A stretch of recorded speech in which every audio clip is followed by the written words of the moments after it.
Hi, good day all. Welcome to our fourth chapter of our practical finance course. Today, it's the second part of our business case. Stay tuned.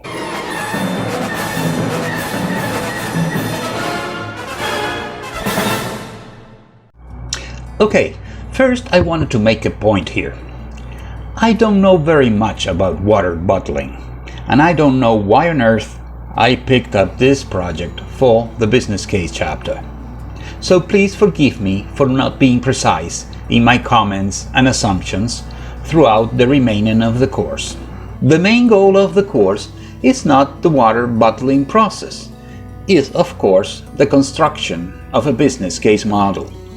So please pardon me if I use incorrect information about the water bottling process. Well, at least I did some research and looked up some web pages of companies like Evoqua, Premium Waters, Tasa, Mountain Valley, Fiji Water, etc. just to try to understand the investment required to at least have the minimum components to filtrate or purify the water.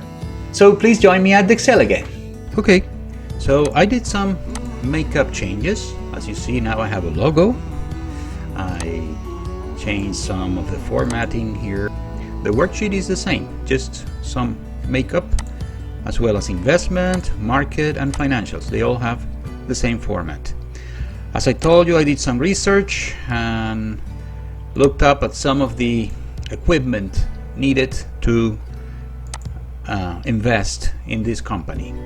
They have something called the pre-filtering. It's like a tank. They also have the reverse osmosis filters, which consist of 48 membrane filters.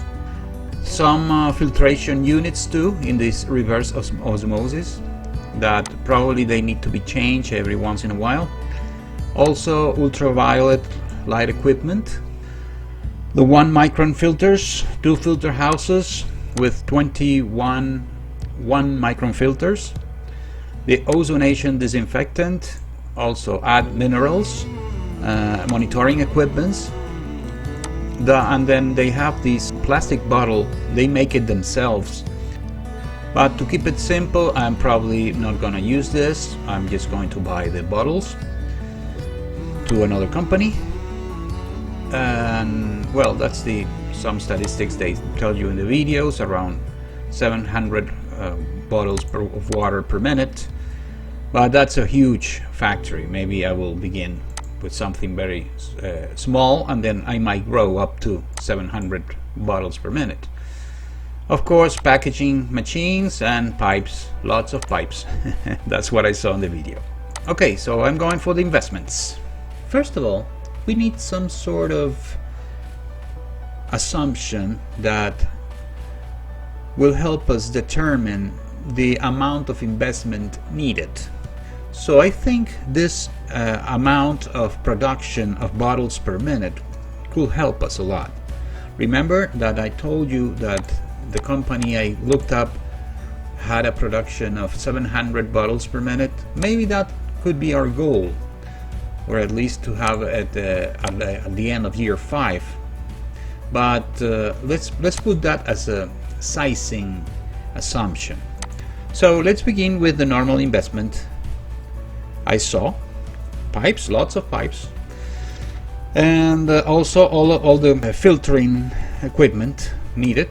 I would just call it filtering equipment, which will include, of course, all the reverse osmosis and the ultraviolet things and all the pre-filtering stuff, and monitoring equipment, which is very important to control the process of the bottling.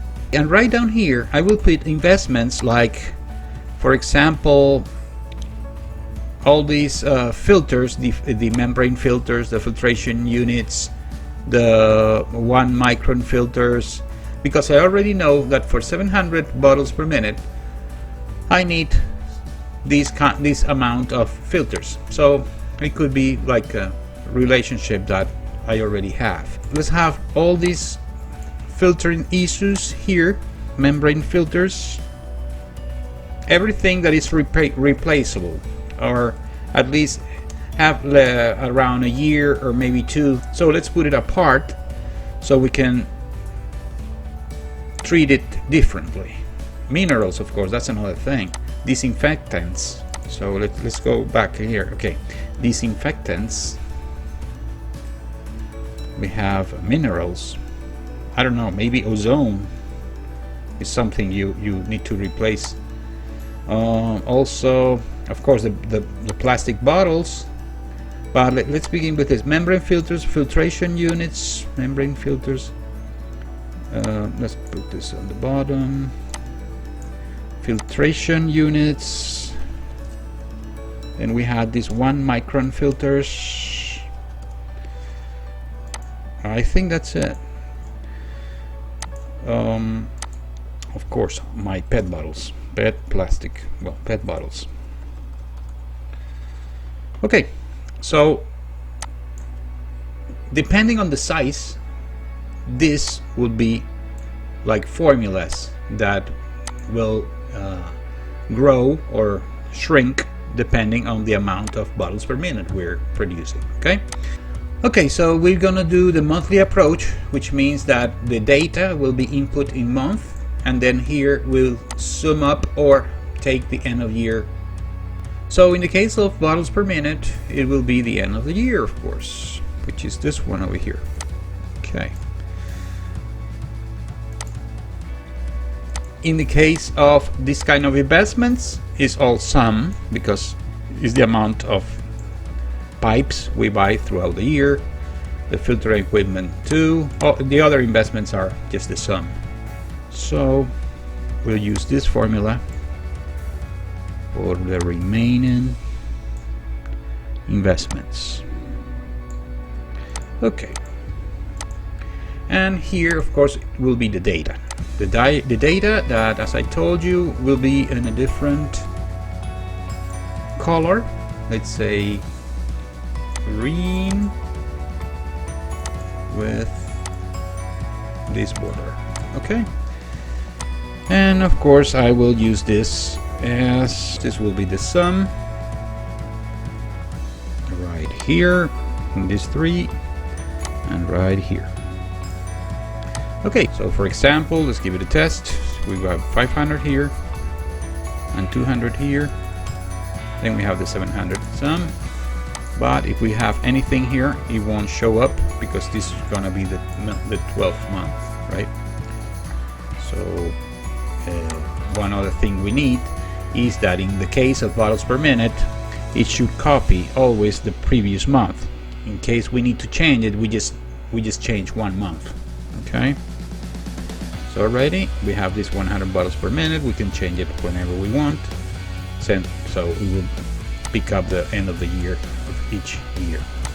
So as I told you, there should be some sort of formula that calculates the number of, let's say, membrane filters needed depending on the size of the company, or the number of pipes, or the amount of pipes in dollars. Okay, so this here is the amount of equipment we need to buy, but it is not the price. So we need to make a copy of this down here. Let me insert some rows so it could fit. Okay, we need this down here to have each individual price. Okay, and well, of course not the bottles per minute, but let's delete that. Let's call these prices.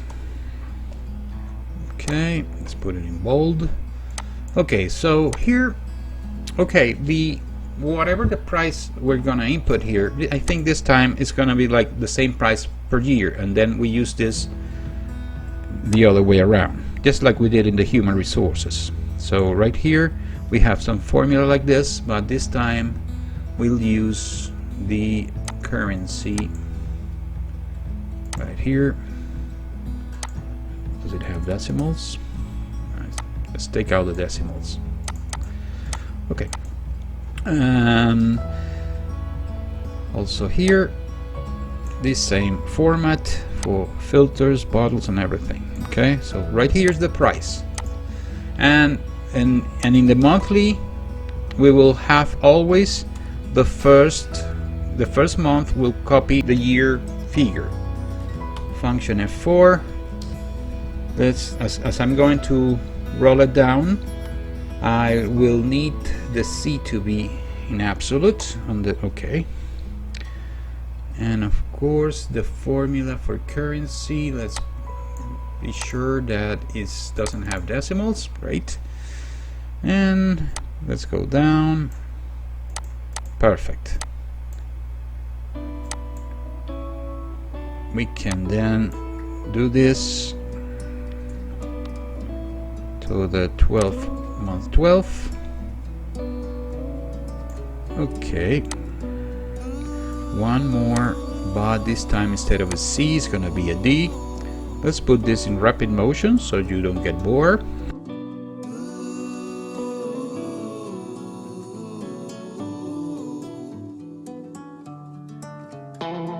So for example, if I have here 500 as the price of the 1 micron filter, this 500 will be exactly on year 2.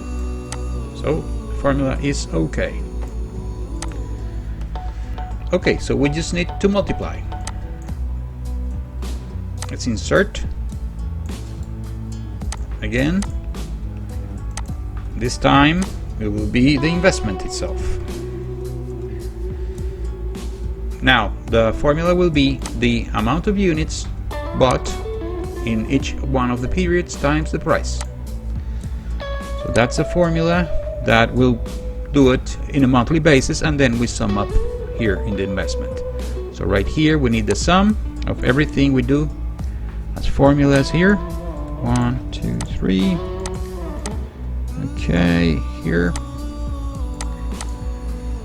And I need this kind of format too, the dollar formula, because it's going to be an amount in dollars. Okay, so here the formula will be just the amount of our pipes here, up here, times the price of each pipe.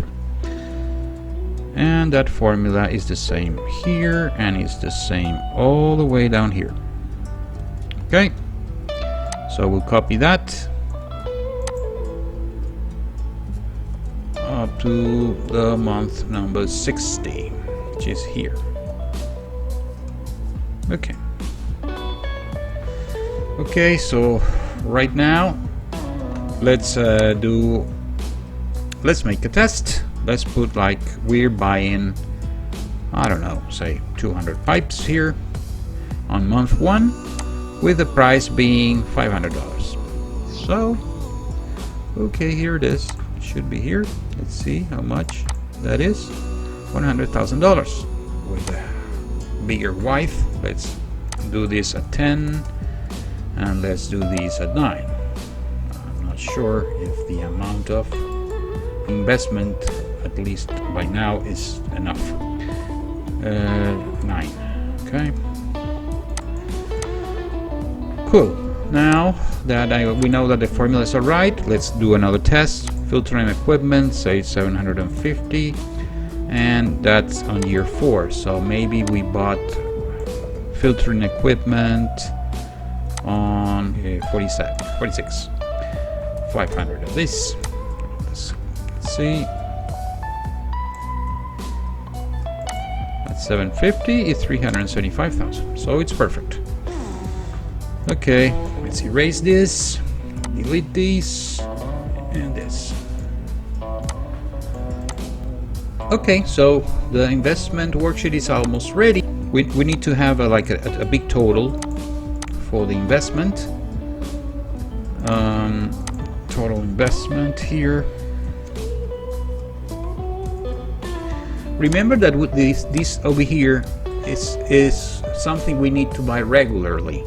And perhaps all these pipes and filtering equipment will be just something that is tied up to the bottles per minute production size. And maybe the depreciation, which is the other issue we need here, needs to be different in each one of of the investments. Here that we have these two extra columns that I did it on purpose, we might have the depreciation in months, the depreciation calculated in each one. Let's do it in merge, so it is in the middle. Let's do that. Okay. And it's the number of months, right?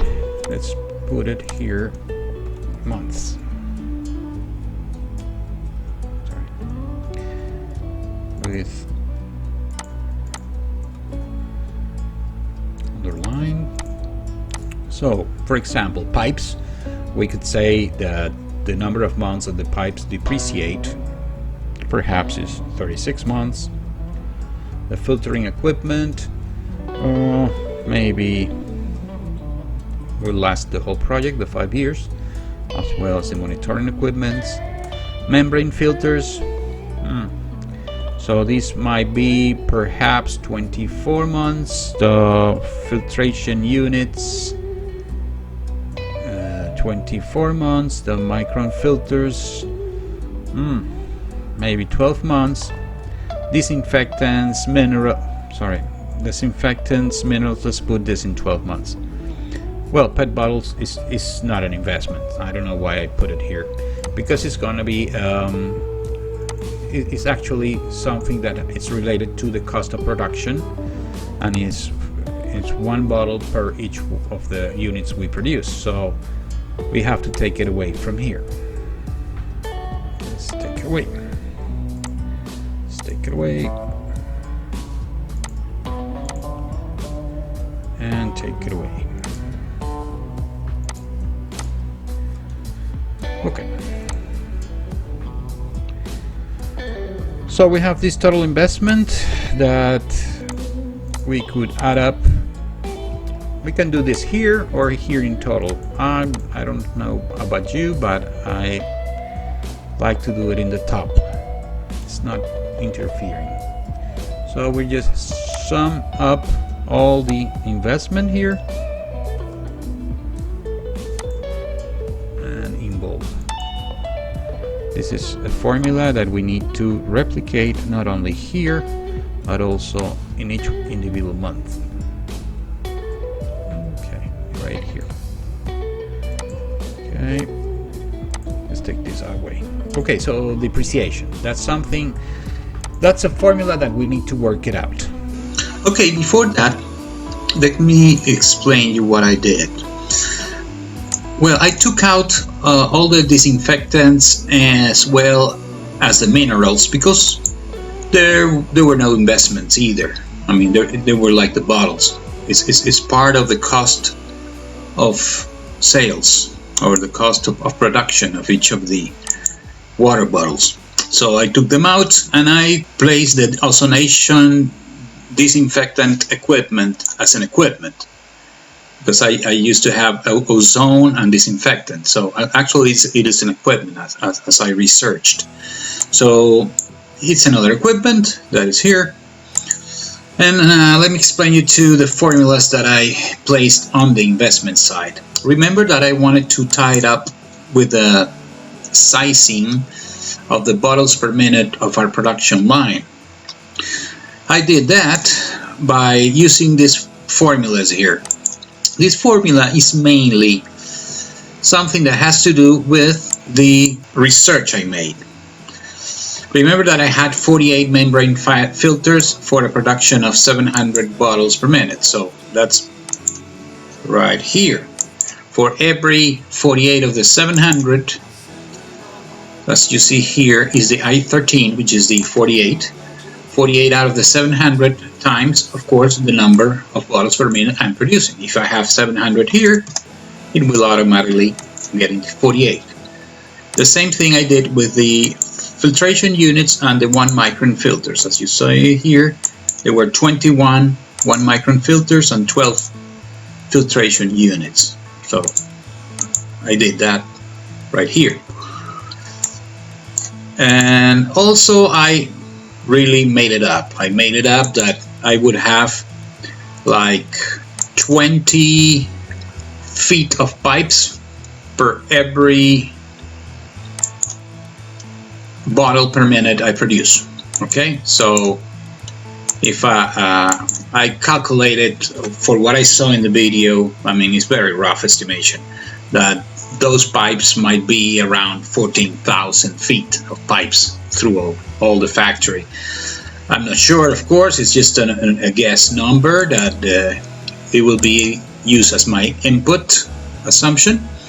So as well as I did that, I did this here, the filtering equipment, monitoring equipment, and the ozonation. I just placed a random number that has to do with the bottles per minute. I took advantage of this depreciation that I use here, because if something depreciates, let's say in 12 months, it means that I have to buy again in 12 months. I mean, no, it's not that rigid, but you should buy another set of pipes every 12 months, because the ones you have are already depreciated, and you should, as a maintenance, change it every 12 months. If you have every 24 months, then you have to buy that every 24 months. So right here, what I have is that these pipes are bought every, when was it, 24 months. So on the month 25, I should have another buying, up here, right here, 2,000. And why is 2,000? Because, it is 2,000 because here I downgraded to 100 bottles per minute. Sorry.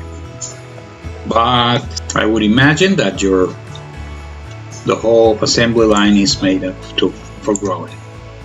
Okay, so if you have then the pipes that are set that every 24 months you must buy one, it means you're buying on month 1, then you're buying on month 25 right here, and then on month 49. So it means that nothing was bought on the second year, because it was month 1 and month 25. So that's why you have every other year you buy a set of pipes. Okay. As well as I did with that, I did with every single investment here. So for example, if you need to buy membrane filters every 3 months, and as well as filtration and micron filters, then every 3 months you will see that I'm having a purchase of that set of filters. Okay. Of course, when that depreciation reaches that level of every 3 months, it's not an investment, it's actually an expense. I mean, investment should be at least more than a year, so everything here should be more than a year. So let me change back that again to, let's say, 24 months, and the ozonation disinfectant also, let me change it to, I don't know, 36 pipes, 36 too. Okay, that should be. Let me do a test here. I don't have prices, so let me work it out. Let's put some prices. Really, I don't know the prices of the pipes. Let's imagine that this will be the price per feet, of course, because we're talking about feet. So let me state that here, $1 per feet. Okay. So I don't know how much a feet of pipe could cost, say $20. I don't know. And let's take that price constant for the remaining 5 years.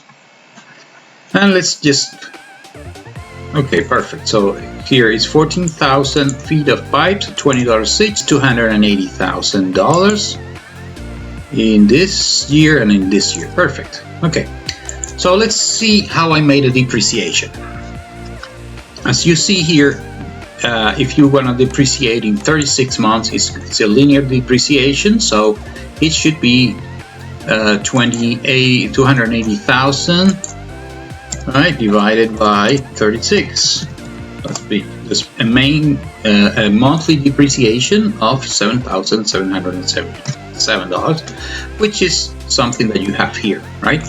So, but how did I do it? Let me open up for you. For every investment, I opened 60 lines, okay, one for each of the months of my worksheet here. So you have it here, 1 to 60, okay, and then I, of course, group it so it doesn't need to show. So if it doesn't need to show every of the 60 months, we have here just a resume of all this, of all those 60. As you know, this, as you see, this is a formula of the sum of all the 60 that are down here. Okay, but what special thing has this formula? This formula is, remember that you should have 1/36 of the investment placed on the first month. Okay, so that's what you have here. On the second line, you would have 1/36 of the of the investment made on the second month. Of course, not here. It should be here. Okay, so that's what this is about. As no investment was made here, there's 0 here. So in the first month of investment, here are the 60, or actually 36 months of depreciation. So you see that at the month 37, right here, is 0. And why is that? And that is because the depreciation ends. So if you don't buy any more, then this should end up here. But as you see, I did buy some more. Here it is, $280,000 of pipes. But they don't reflect here. They would be reflecting down here on my next purchase here, which is on the month 37, right? So that's mainly what it is. It's a matrix that you have one line for each of the months, and of course this formula is copyable to the other investment pretty easy. You just substitute, in this case, the 31 by the 32 right here. So you see the pipes are in the line 31, the filtering equipment is in line 32, so all of that should be 32, and monitoring equipment will be in line 33, etc. So let me show you. My formula is very simple. It's copied, as I told you, to the right. See all the absolute values I used to. And of course, this I-43, as you see here, is this number, because when I'm displacing to downwards, this number over here has to do with the month. So as you see, I'm comparing the J5, which is the month, with the depreciation months plus the number I'm here. So when I copy it down, I have no problem. Okay, so can contract here, and as I told you, this is the vertical sum of all the 60 periods in each one of them. Okay, so my investment worksheet is completely ready. I just need, of course, the real data. Let me put some data here so we could have something. Filtering equipment, how much will that cost? Let's say, I don't know, $15,000. I don't know, that should be expensive. And let me bring that price to the 5th year. Let me copy that formula for every of the investments. Monitoring equipment, let's say $10,000. The oscillation disinfectant equipment, I don't know, $5,000. Membrane filters, perhaps, is, I don't know, $40 each. Filtration equipment units, $25. And 1 micron filter, maybe that's expensive, $150. Okay, and also let me start to grow my company, beginning with 100. Maybe on the month 13, let me change color here so I remember where I made the changes. That'll be 200. Month 25, 300. So we have growing company that's producing every time more and more bottles of water. Okay, what else I'm leaving out? I think I'm pretty ready. Okay, so here's a lot of investment. As you see here, it's my investment for the 5 years, totaling $321,000. Mostly, of course, on the first month. We're ready. We have the depreciation line, we have the investment. So let's begin with my market worksheet. I hope you're ready for it in the next chapter. Thank you very much. Stay tuned. And of course, remember to subscribe.